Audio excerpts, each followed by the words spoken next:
The rain was coming down in sheets, hammering against the hotel window like it was trying to break in. I stared at the gray glass, the reflection of my own tired face staring back, and looked down at my phone. The glow of the screen was the only warmth in the room. "It's pouring here," I whispered, dictating the text, my thumb hovering over the send button. "There's thunder, too." I sent it. "Then," I added, "I stocked the fridge with that Greek yogurt you like. Remember to eat something after your workout." Silence. The chat bubble sat there, lonely and blue. "Do you have client dinners this week?" I typed again, feeling pathetic. "Drink less, okay? The stomach meds are in the second drawer of the nightstand on the right." 10 minutes. Nothing. My eyes burned. The contract negotiations had been hell, a week of arguing with alphas who thought a male omega like me was just there to serve coffee, not close deals. My lower back ached, a dull throb that radiated down my legs. I just wanted to sleep. I wanted to close my eyes and pretend I didn't exist. "Are you asleep?" I sent one last text. "I'm going to bed. Good night." I was drifting off, the room blurring, when the phone buzzed against the nightstand. The sound was like a gunshot in the quiet room. I jolted awake, heart hammering, and grabbed it. One new message from Sean. "K." Just that. One letter. Was it for the rain? The yogurt? The meds? The good night? It was a rubber stamp. Read. Acknowledged. Dismissed. I held the phone up, staring at that single letter until the screen dimmed. I wanted to call him.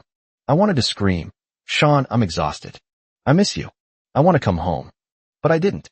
Sean Sterling, the prime alpha, didn't do whining. He didn't do comfort. He would just find me annoying. I scrolled up. It was a sea of blue on my side, long paragraphs, photos of lunch, weather updates. On his side, white islands of brevity. K. Oh. Busy. No. Later. If I posted this chat log on an Omegaverse forum, they'd tear me apart. They'd call me a doormat. They'd tell me to find a mate who actually gave a damn. But they didn't know. We'd been together for years. We'd lived together for 2. I wasn't just some fling. I wasn't sure what I was anymore. I tossed the phone aside. "Happy birthday, Sean," I whispered to the empty room. He'd told me once he didn't care about birthdays. But I cared. I'd changed my flight. I was flying back a day early to cook for him. Just a quiet dinner. Just us. I wasn't asking for the moon. I just wanted to be part of his life. The flight back was grueling. I landed, told the driver to stop at the organic market, and loaded up on groceries. By the time I got to the villa, I looked like a pack mule, carrying bags of vegetables and my luggage, trudging up the driveway. Then I stopped. The living room lights were blazing. The floor-to-ceiling windows were uncurtained, turning the house into a stage. And on that stage, there was a party. I stood in the dark, shivering in the cold wind, watching. Beautiful people. Alphas in tailored suits, omegas in silk. They held champagne flutes like they were born with them attached to their hands. And there, in the center, was Sean. He was smiling. A genuine, soft smile I hadn't seen directed at me in years. There was a cake on the table. Gifts. "I have no interest in birthdays," he had told me. I felt a coldness spread through my chest that had nothing to do with the weather.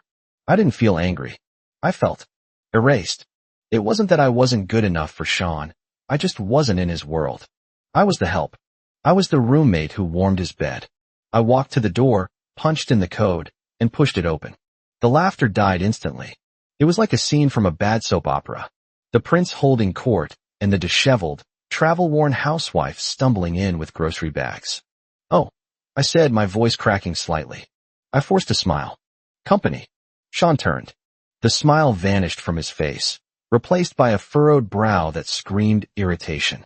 "Sorry," I said, putting the bags down on the entryway floor. "I didn't mean to interrupt. You guys continue." I grabbed my suitcase, turned my back on the stunned silence, and walked out the front door. I leaned against the exterior wall and fumbled for a cigarette. My hands were shaking. A minute later, the door opened. Sean stepped out. The golden light spilled over his shoulder, outlining his sharp jaw. "It's cold," I said, looking at his thin dress shirt. "Go back inside." "What is this attitude?" Sean asked. His voice was a low rumble, laced with alpha dominance. "You come back without telling me, and now you're throwing a tantrum?" I stared at him. I had flown across the country, bought groceries, and rushed home to surprise him, and I was the one in the wrong? I'm not throwing a tantrum, I said, dropping the cigarette and crushing it under my heel. I just didn't want to ruin the vibe. Your friends looked expensive.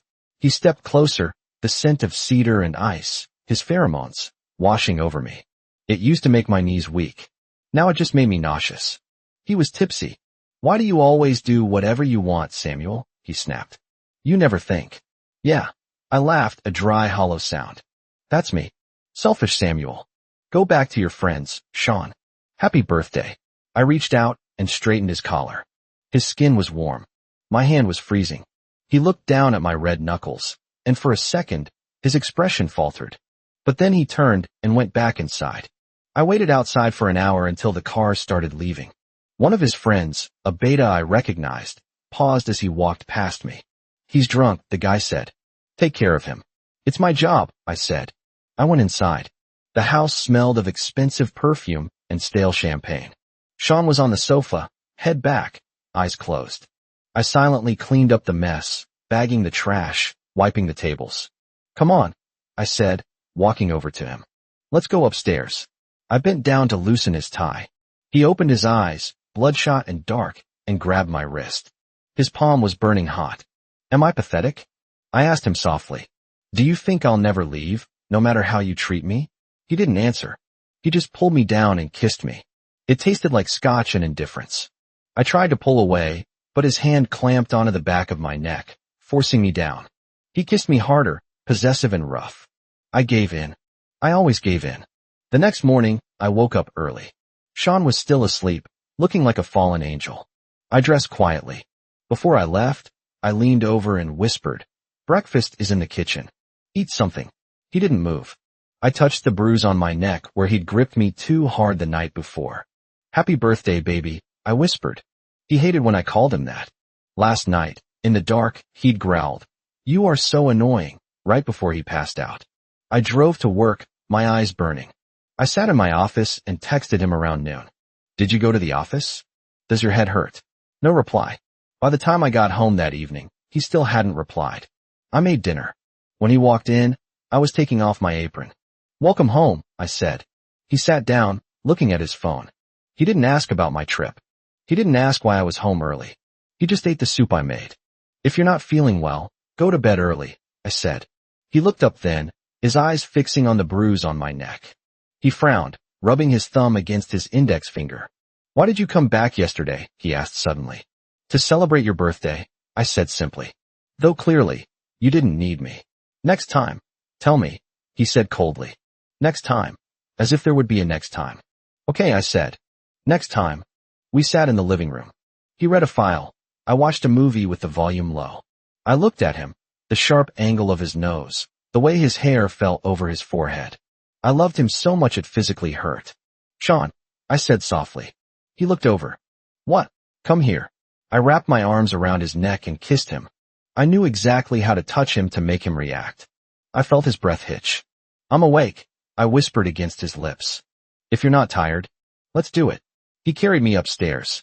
He was rough, biting the bruise on my neck, making me cry out. He liked it when I was loud. He liked marking me. And for a few minutes, I could pretend that this physical need, was love. 2 days later, I resigned. I didn't tell Sean. He didn't notice I wasn't going to work. I spent the days packing boxes in my head. I remembered when we met. Freshman year. He was the campus god. I was the photography student who followed him around like a puppy. I took a photo of him during a basketball game, sweat dripping, eyes intense. It went viral on campus. I told him once, I take great photos. He said, I don't care. I was smoking on the balcony when the idea hit me. Go home. I hadn't been home in 2 years. Not since I came out to my parents and told them I was moving in with Sean. My dad slapped me. My brother, Sawyer, stopped talking to me. I missed them. I texted Sean, working late. Grab dinner out. He replied instantly, K. That night, walking past a French restaurant downtown, I saw them. Sean, his parents, and a woman. A beautiful, elegant female Omega. And her parents. They were laughing. Sean was opening the car door for her. He was smiling that smile, the one I never got. I stood under a street lamp, freezing, watching my boyfriend of 4 years attend what was clearly a pre-engagement dinner.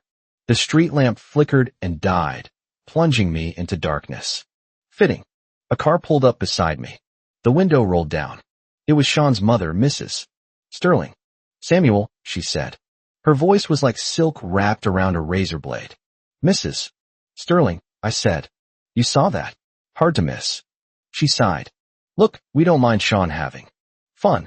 We didn't mind you being his little bed warmer for a few years. But he needs a prime omega. He needs an heir. You understand business, don't you?" "Bed warmer," I repeated.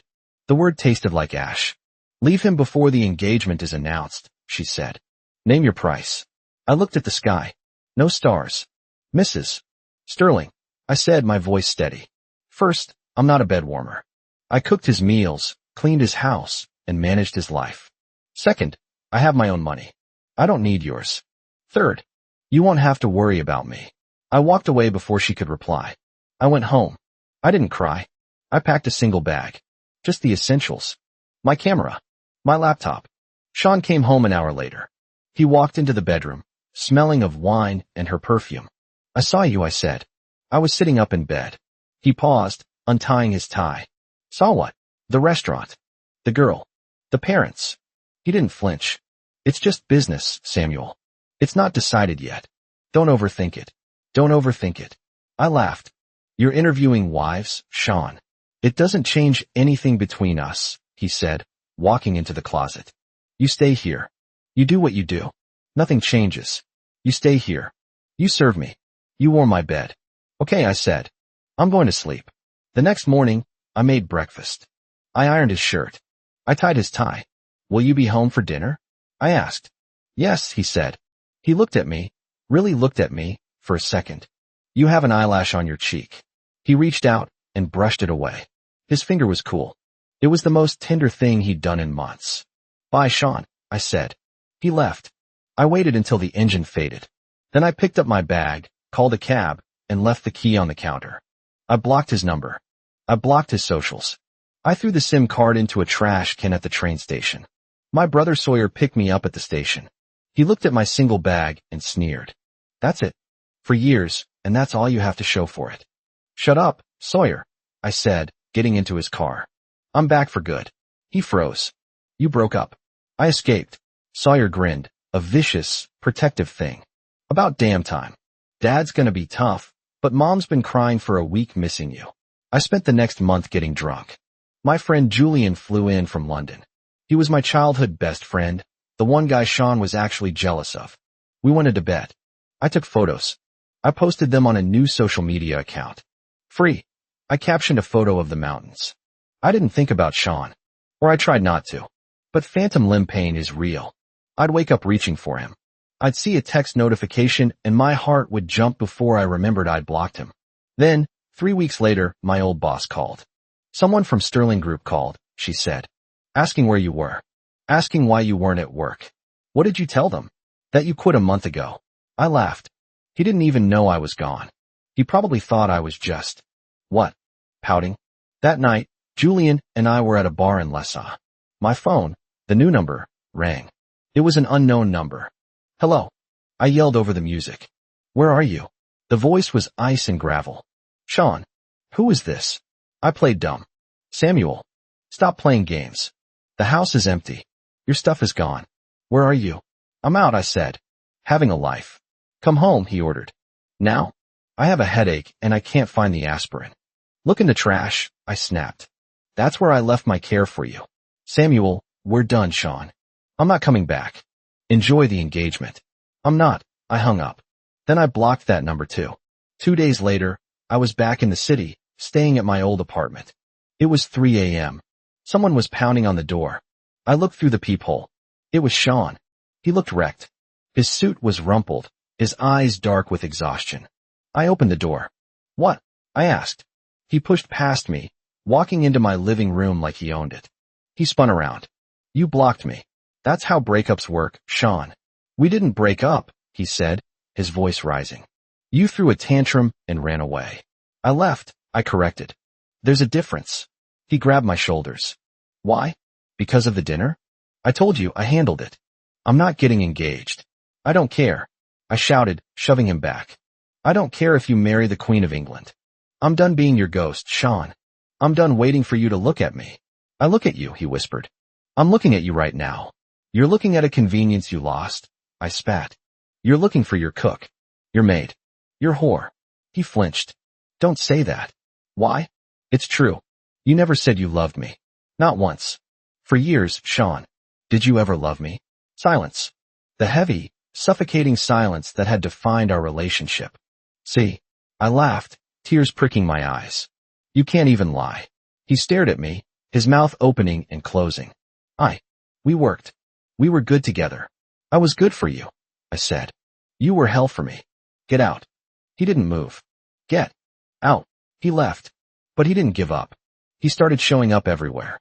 At the magazine where I got my new job. At the grocery store. He sent flowers. He sent gifts. I threw them all away. Then came the wedding. My friend Lily was getting married. I knew Sean would be there. He was the groom's best friend. I walked into the reception hall, looking sharp in a navy suit.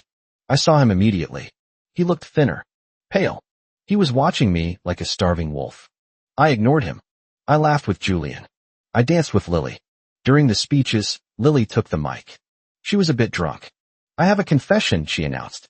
Years ago at Sean's birthday, remember that? The night Sean and Samuel hooked up? The room went quiet. I froze. Everyone thought Samuel seduced Sean. Lily slurred. But it wasn't him. It was my ex, Brad. Brad put the heat inducers in Sean's drink. He wanted to climb the social ladder. Samuel just saved him. I felt the blood drain from my face. I looked at Sean across the room. He was staring at me, his face a mask of absolute horror. He stood up, his chair clattering back, and walked toward me. Samuel, he choked out. I backed away. Stay away from me. He cornered me on the terrace. The night air was cool. Is it true? He asked, his voice trembling. You didn't. That night. You didn't drug me. My jaw dropped. What? I thought. He put his head in his hands. I thought you drugged me to trap me. That's why I agreed to date you. I thought. If I kept you close, I could punish you. Or maybe I just wanted to see how far you'd go. The world tilted. You thought I raped you? I whispered. I didn't know, he sobbed. I didn't know. For years, I said, my voice rising to a scream. You treated me like garbage for 4 years because you thought I tricked you? And you never asked? You never asked me. I'm sorry, he begged, falling to his knees. He grabbed my hand, pressing his face against my palm. I'm so sorry. I love you. I realized it too late, but I love you. I looked down at him. The mighty Sean Sterling, kneeling on the concrete, crying. You don't love me, I said, pulling my hand away. You just feel guilty. No. Samuel, please, you broke me, Sean. You took the best years of my life, and you turned them into a punishment. I can't look at you without feeling sick. I walked away. I left him kneeling there. I moved to Paris a month later. Julian had a spare room. I got a job shooting for a fashion house. I healed. Slowly. I met people who looked at me with kindness, not suspicion. I learned to smile again. 2 years later. It was my birthday. It was raining in Paris, a soft, romantic drizzle. I was walking home from the bakery, holding a small cake for myself. I turned the corner to my apartment building. There was a man standing under the street lamp across the road. He was wearing a long black coat, holding a black umbrella. He looked older, tired, but handsome. Sean. He didn't cross the street. He didn't call out. He just watched me. I stopped. My heart gave a painful thud, an echo of an old bond. He raised a hand, a small, hesitant wave. I looked at him. I remembered the cold nights. I remembered the silence. I remembered the accusations. But I also remembered the way he looked tonight, standing in the rain just to see me exist. He wasn't asking for forgiveness anymore. He was just witnessing me. I didn't wave back.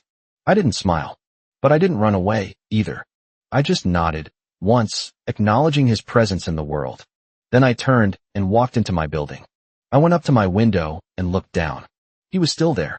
He placed a small box on the bench beneath the light, a gift I would find later, a vintage lens I'd wanted for years, and then he turned and walked away into the Parisian night. The rain kept falling, washing the streets clean. It was finally over. And for the first time in a long time, the silence wasn't lonely. It was peaceful.